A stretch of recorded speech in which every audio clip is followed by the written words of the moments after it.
He stopped his sermon and he come out to the side of the church and proceeded to just beat the crap out of all of us.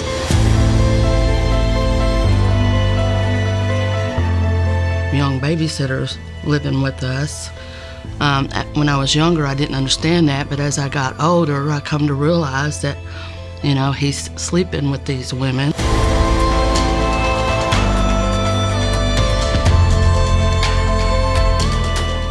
My mother took me to get an abortion before I was ever 14 years old.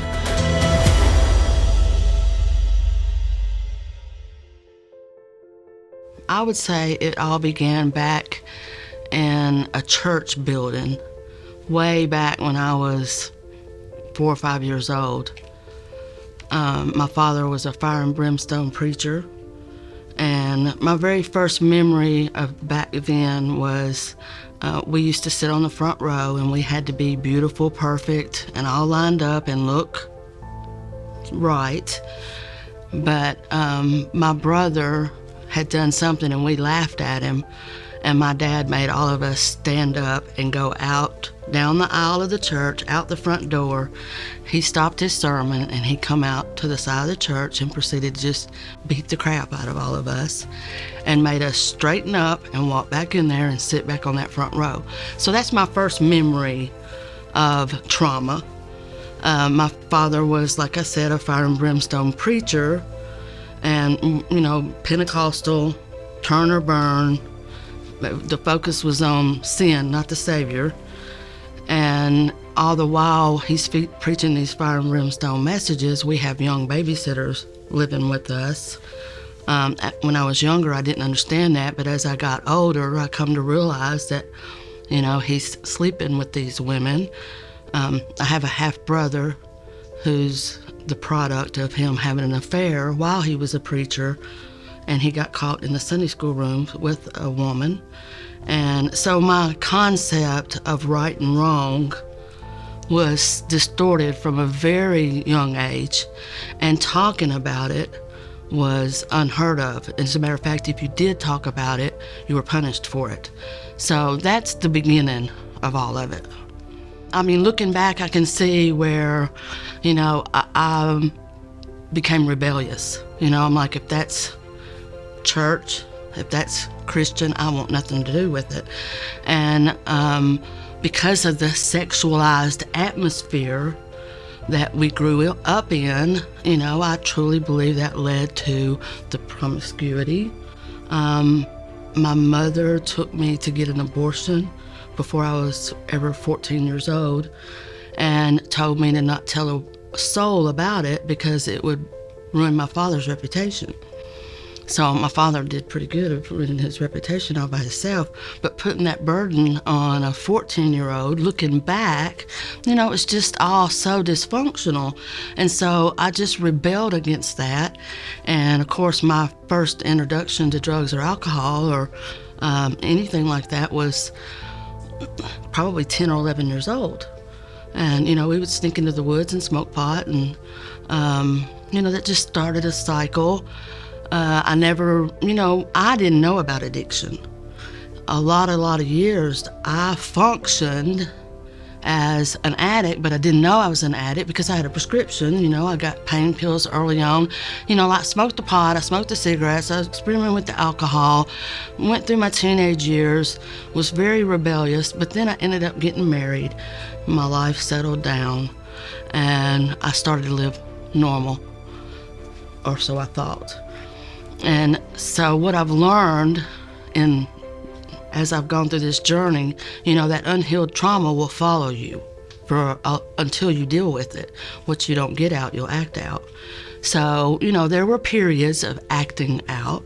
There were periods of struggle, but it never really came to a head until right before my 20th wedding anniversary, my husband died. And when he died, the only thing I knew to turn to were pills, because I had always been on pills. I had always taken pain pills. They were always prescribed to me. And so that became my go-to to numb the pain of losing my husband. I didn't know how to deal with grief. And so that just started a downward spiral. At 50 years old, I got my first DUI. So he had been dead about a year and a half.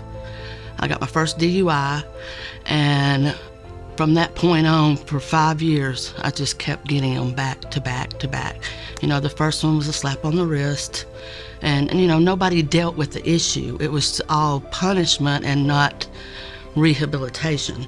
So it wasn't until my 5th DUI that I ended up in jail, and I couldn't leave, and I was there. And so I served 25 months in prison for my 5th DUI, and it was there that I started learning about addiction. I went into a program, a re-entry program called a therapeutic community, and in that 25 months, God knew exactly what I needed to stop that cycle. That cycle had to be stopped one way or another, and I couldn't do it on my own. So that was the method God used to stop that cycle. And so in stopping that cycle, I started learning about addiction. In that program, they brought in therapists, social workers, teachers. So it was, you dealt with the spiritual, you dealt with the mental, you dealt with the physical. So, I'm a firm believer you have to deal with all of those. If you just deal with the spiritual and you don't deal with the mental, emotional, then that's going to follow you. If you deal with the mental and emotional, you don't deal with the spiritual. It takes a rounded effort to heal. So I view people in 2 different ways now, healed and unhealed, because that's, ultimately I was walking around an unhealed person, and hurt people. So, I just lived, I can't even really explain it, how I was living. I was just surviving. And so what I've learned is, I numbed all that pain that went along with my husband dying and me not knowing how to deal with it. But in numbing all that pain and all, you numb everything else too. You can't feel joy.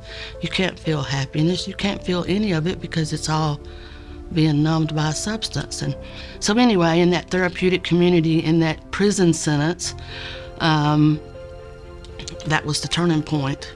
That was the aha moment where it's like, okay, my brain, it's in my brain. I'm acting this way because my brain is responding.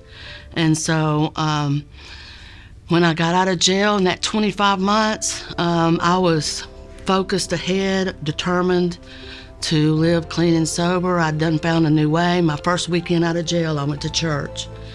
And so I just kept going.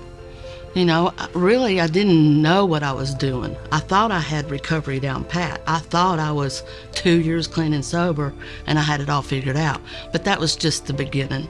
The halting the chemical use was just the beginning of the healing journey, because, I'm 7 years into it now. And in that 7 years, I am still unfolding, unlearning. It's like an onion that you just peel the layers away, and ultimately, eventually you get to the core. And so I just feel like it's been a walking out process of healing. So my message for kids would be, don't hold secrets in, number one. Don't keep secrets. Keep secrets lead to destructive behavior. Talk to people. Find your circle, find your community. That is, if I didn't have my circle, my friends, my community support, when my brother died in January of 2021, I would have been right back in the same place I was years ago. But I had a community around me, I had a support system, I had a church family, and they surrounded me and helped me through that process. I wasn't alone anymore. I think learning that I wasn't alone anymore was the turning point. I don't have to do this by myself. I'm not the only one. I'm not different. There's people out here like me who've struggled like me. And so I think my message would be to find your circle, find your community, don't keep secrets, and seek help. Your mental health is the most important thing. You have to be intentional about it, but be aware, be smart, all of those things. If I would have known back then I would have been a different person, but I didn't know. Now that I do know, I want to share that you're not alone. You're not alone, and you don't have to do it alone, and you're not unique. Anything that you've been through, somebody's been through before, or somebody's going through now. My message to my younger self is it's going to be okay.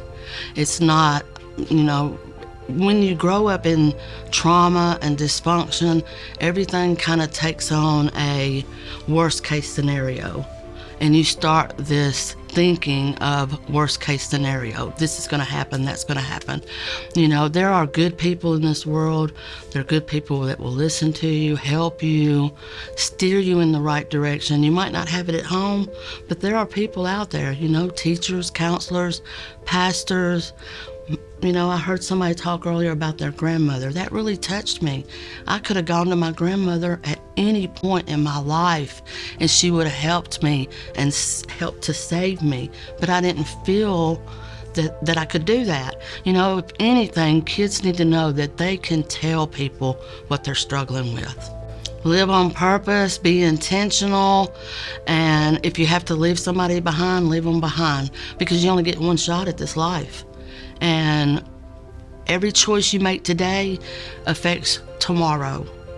So if you keep that in mind and live intentional and know that everything you choose to do has a consequence, whether it's good or bad, then you'll be okay. Recovery for me has opened up a whole new world. It's given me a life beyond my wildest imagination. I have friends, family. I heard a lady out there earlier saying, I never thought my best friend now would be a heroin addict. I have some wonderful people in my life who have struggled, but we turn out to be some of the most awesome people out there, creative and caring and compassionate and driven. And, the recovery has given me that type of circle of friends. If you want to know what your future's going to look like, look at your friends around you. So, I'm the recovery director at my church. I say I went from the pit to the palace. I was locked in a prison cell, and now I got the keys to the church. I'm a felon with keys to a church building. Recovery has given me a life that I couldn't conceive of. I've been able to speak on the radio in Texas. My story's been in Guidepost. I've written for Prison Fellowship Ministries. I've written poems that have been published, articles that have been published. It's just what I live for.